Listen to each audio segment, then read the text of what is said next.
Today we're turning boring static slides into smooth animated presentations using just one feature in Keynote for iPad. If we've not met, then I'm Steve. I'm a teacher and technology coach at an international school in Malaysia. And this is for sure one of the fastest wins that I show teachers I coach when streamlining presentations. Now, as a teacher, I'm naturally showing some examples that you can use in lessons, but really this applies to any field that you may work in. I'll show you exactly how to use magicmove and how to make it work for your own content. I've tested this process loads in my own lessons and with teachers that I've supported. So if you're a teacher, trainer, presenter, and you're tired of making slides that just look plain average, then this is for you. So before we see some examples, let me explain what magicmove is and how it works. So magicmove automatically animates the difference between two different slides.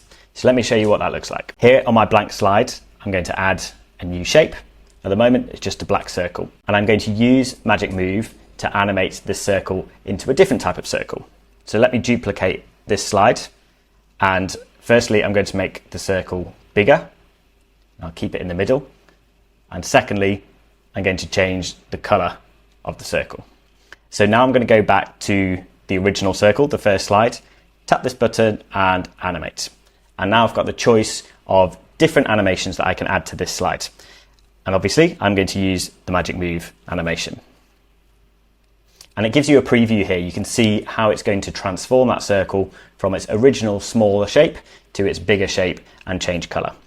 So now if I play the slideshow and tap into the next slide, you'll see magicmove in action. You might also want to change the location of the circle as well. So if I just move it across there to the side, you'll see this time if I play, tap to the next slide, it moves and it changes color and size as well. So this can be used in a whole range of ways, and I'm going to show you just a few examples of how you can apply this in your own slides. Here you can see that I've created an example mind map that's got the topic in the middle and some subtopics around the outside. Now if I tap forwards, you'll see the magicmove animation that I've created. Firstly, it focuses in on the topic, and I've done that just by removing the lines and the subtopics and then making that topic slightly enlarged. So let's see that again. Tap forward, the outside disappears and that main topic comes forwards into focus. If I go to the next slide, you'll see it zoom back out to where it was before.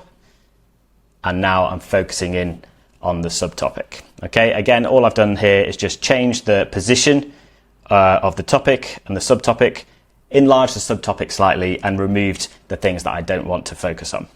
So again, if I tap forwards, it's a really nice smooth transition into that subtopic to focus the viewer's attention on that next area. And you can use this for images as well. So here I have an image of a volcano made with the image playground feature on Keynote. And if I tap forwards, then it shrinks down a little bit and I can bring my points in from the side to focus on the next part, which is the text to go with this image. So again, this is a really nice smooth transition from the main image that I want the viewer to focus on and then the text that comes in afterwards.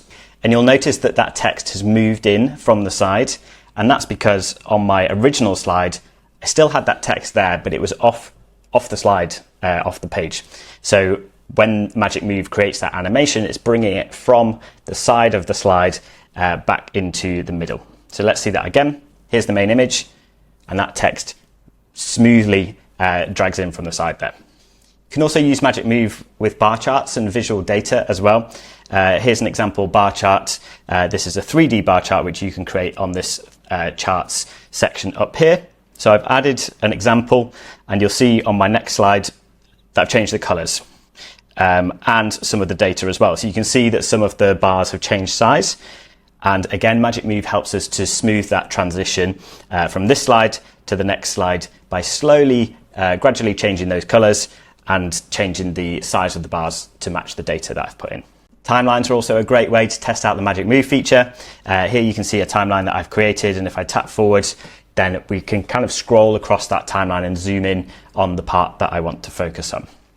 And again, all I've changed here is just moving the arrangement of the text. I've moved some of it off the side. As you can see, it's now completely gone from the slide. And I've changed the size of that 2025 text as well. And not only have I changed the size of the text, I also changed the weight of the line here. And you can do that on the Format tab here, the width section, you can change it here. So I've changed the width of the line just so it's got that effect of zooming in and pulling closer to the viewer. So it started here, and then when I tap forward, we've got that kind of scrolling and zooming effect, which is really nice. This can also be useful when you're creating diagrams of processes, for example.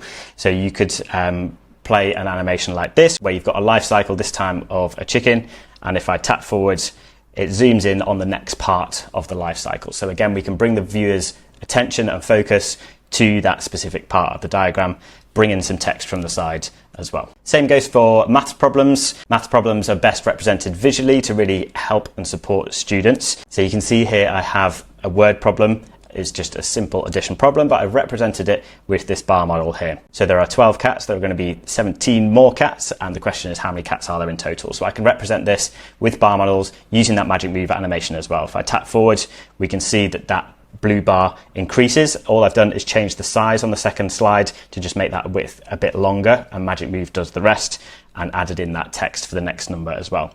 And then if I tap forwards again, we can see that that question mark appears to represent the number that's missing, the number that needs calculating, and the bars with the 12 and the 17 have moved down, so that's still there to represent the question for students. Another nice way to use Magic Move is through maps. And you can find a map easily on this shape section here. If you just type in map, you'll see they've got a whole world map, and I added this here to my slides.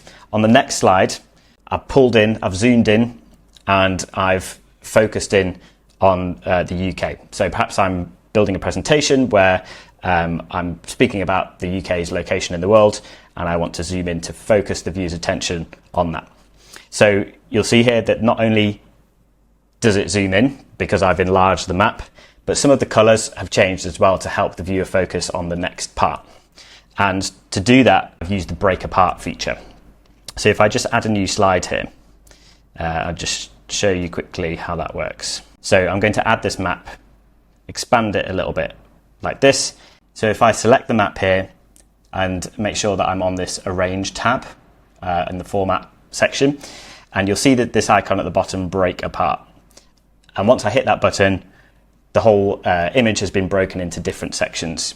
So now I can drag across parts of that image and select the bits that I want to change the color of. So let's change the fill to this color, for example, and you can see how easy it is just to change parts of that icon and keep some parts the same color. So that's exactly how I created that effect here with the rest of the map changing color and one part staying the same. Magic Move is also really useful for text and highlighting different parts of text. Perhaps if you're teaching a lesson on different word types, then you could display a sentence like this and tap forward and highlight certain parts of the sentence. So in this case, I've highlighted the nouns blue, the verbs green, and the adverbs pink. And this is really easy to do.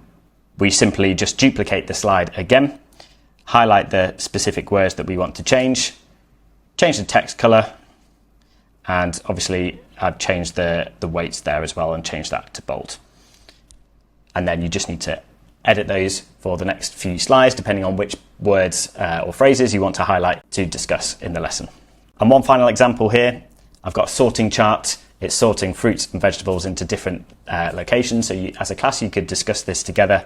And as students are answering and sharing their ideas, you can tap forwards and assign those different fruits and vegetables into the right category. And again, just another simple example of how Magic Move can really add that interactivity and engaging visuals to the lesson. So see how you get on and share with me your results in the comments if you found a really cool use for Magic Move. I've also made a video here about Keynote and why I prefer it over other presentation tools, and a specific one about Magic Move for Mac here.